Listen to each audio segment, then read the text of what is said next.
शान्ति। ब्रह्माकुमारी ईश्वरीय विश्वविद्यालय नेपालको प्रस्तुति ईश्वरीय जीवन एवं स्वपुरुषार्थ विषयक श्रृङ्खलामा यहाँहरूलाई हार्दिक स्वागत गर्दछु। यस श्रृङ्खलामा आज हामी धनको गहन गतिको विषयमा विशेष चर्चा गर्नेछौँ। दर्शक महानुभावहरू, साधारण भाषामा धन भन्नाले केवल स्थूल रुपैयाँ, पैसा, सुन, चाँदी, जमिन जायदाद, भवन, बैंक ब्यालेन्स आदिलाई मात्र भन्ने बुझिएको हुन सक्छ। त्यसैले धनको सच्चा परिचय सबैलाई हुनु अति आवश्यक छ।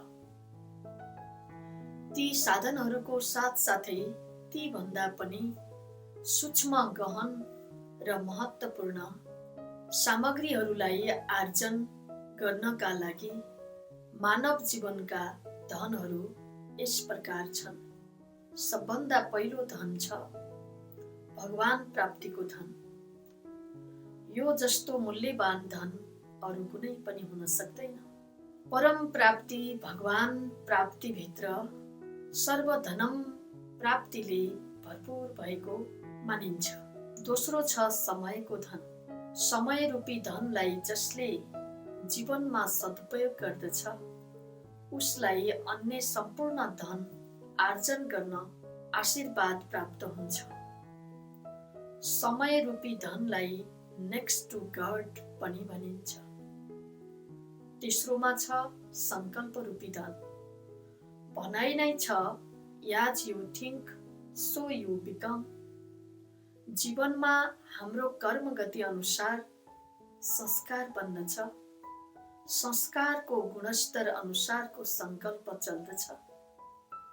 संकल्प नै बोली, कर्म, व्यवहारका सूक्ष्म रूप।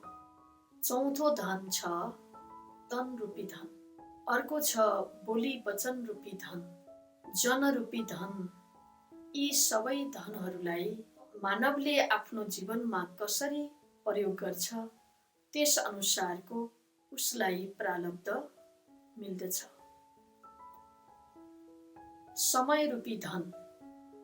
समय रूपी धनलाई जुन जीवात्माले सुविचार, शुभ कर्म, शुभ बोली, सद्व्यवहार र सत्कर्ममा लगाउँछ भने, भगवानको याद गर्न सकारात्मक सोच कर्ममा लगाउँदछ भने उसले समयको फल पद्मागुणा भएर उसको जन्म जन्म जीवनको पल पल समय राम्रो कार्यमा सफल गर्ने पुण्यको बल मिल्दछ।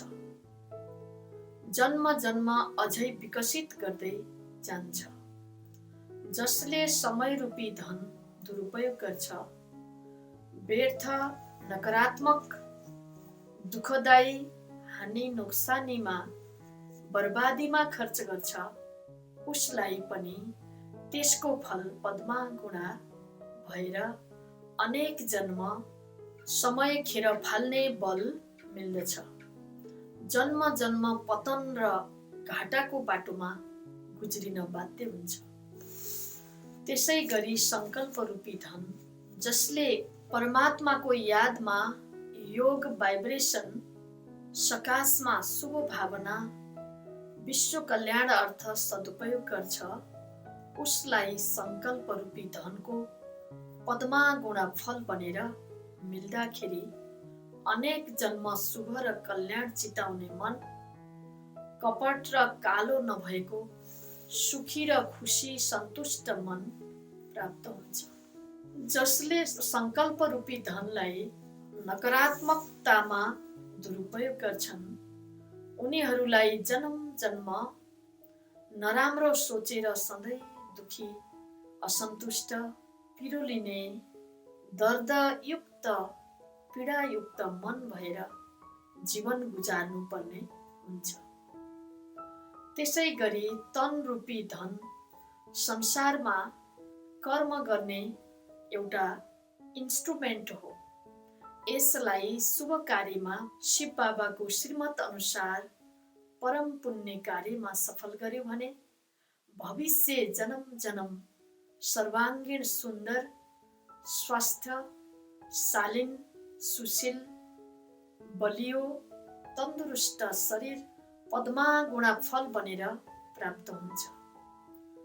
जसले यो समय आफ्नो शरीर केवल खान लाउन सुख सुविधा भोगी आलस्य र अलबेलापनमा सांसारिक मोज मस्तीमा विलासमा खर्च गर्छ, पाप कर्ममा प्रयोग गर्छ, त्यसको पद्मा गुणा फल बनेर प्राप्त हुँदा उसले जन्म जन्मान्तर त्यस्तै भोगी आलसी विकारी र पाप कर्म गर्न बाध्य हुने जीवनयापन गर्नुपर्ने हुन्छ।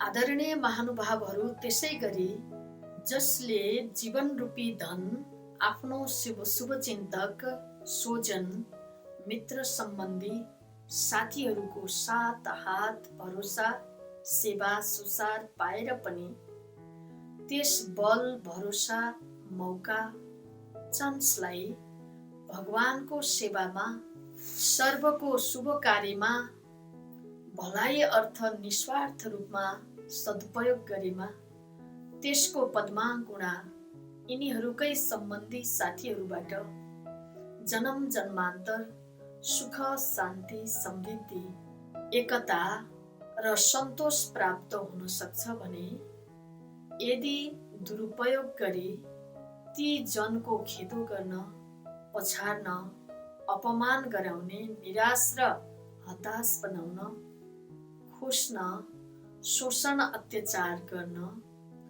दुःख र कुभलोको लागि प्रयोग गरेमा त्यसको फल पनि जन्म जन्मको लागि त्यस्तै छल कपटको कर्म जुनसुकै क्षेत्रमा ऊ गए पनि गर्नै पर्ने हुन्छ, किनकि त्यही नै उसको प्रारब्ध बनेको हुन्छ। आदरणीय महानुभावहरू, धनको गहन रहस्यलाई बुझेर हरेक जीवात्माले यी यावत धनहरूलाई आफ्नो शुभ भाग्य बनाउन श्रेष्ठ भाग्य बनाउन प्रयोग गर्ने सद्बुद्धि सबैलाई प्राप्त होस् भन्दै आफ्ना शब्दहरूलाई म यही विराम दिन चाहन्छु। ओम शान्ति।